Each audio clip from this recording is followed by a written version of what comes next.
Before nature, life's like a chocolate box, you never know tomorrow's peace, yet we smile coolly at surprises. We often think tomorrow will come with plenty of time, forgetting that life is like a play with no rehearsal. Farewells often show up when we least expect them. Some linger in yesterday. For Will, his father's loss is like a freshly bitten sour lemon. At night, he enters his dog's room for comfort. "You want to kill me right now?" "What? Why are you arresting him?" This sounds like a scene from The Wrong. Why? As his son, you two are a perfect match. Even the dog acts out a tragedy, blaming each other, as if only this can vent their sorrow. Gus is Dad's favorite super dog, the champion of the sled race, yet he always looks down on the timid Will, while Uncle mutters something. Gus only listens to one master. He has to respect him, but before Will can earn that respect, Mom is already plotting to sell this expensive war dog inside the house.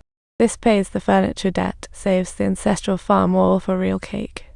Upon hearing this, Will immediately jumps up to voice his opposition, for the dream is like a prank, burying his father's life amidst the laughter.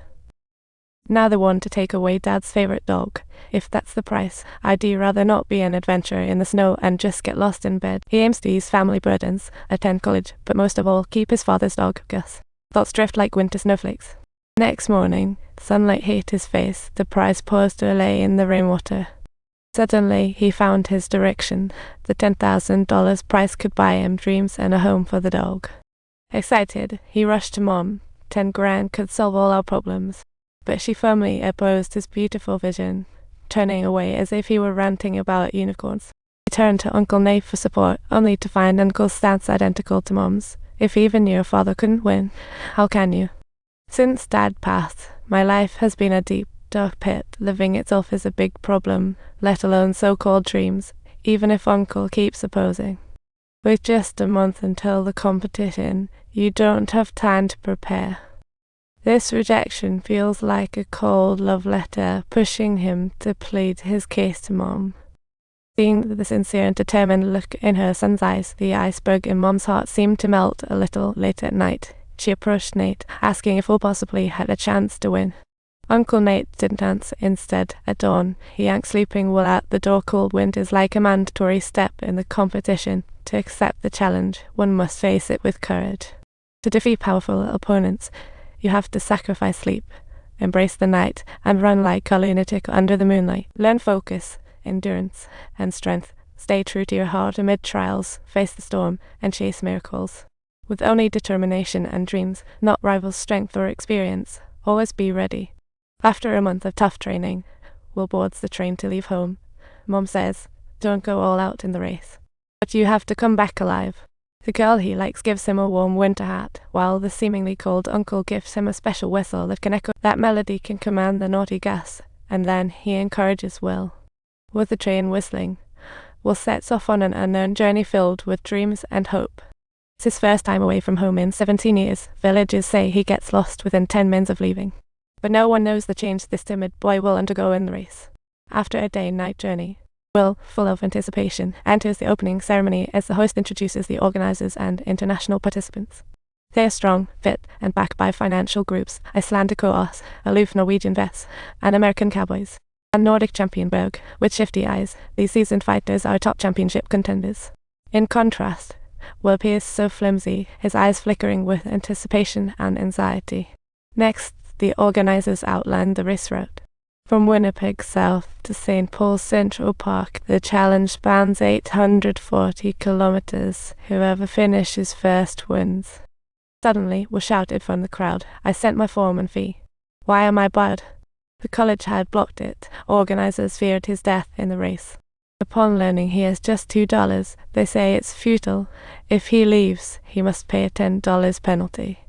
The reporter steps in, threatening that will racer yell anger 20 million Americans. That's a big set. The organizers had to compromise, but this kindness is just self-serving. During the break, Berg, the bully, and Will's Gus finally meet. Berg delivers a swift kick to Gus. Bully Berg threatens Will, but luckily American compatriots intervene in time to stop the situation worsening. Meanwhile, the seed of revenge secretly takes root in his heart.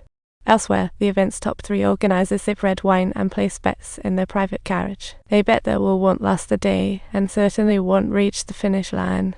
Next day, a gunshot rings out, marking history's grandest sled dog race start. Will won't lag behind.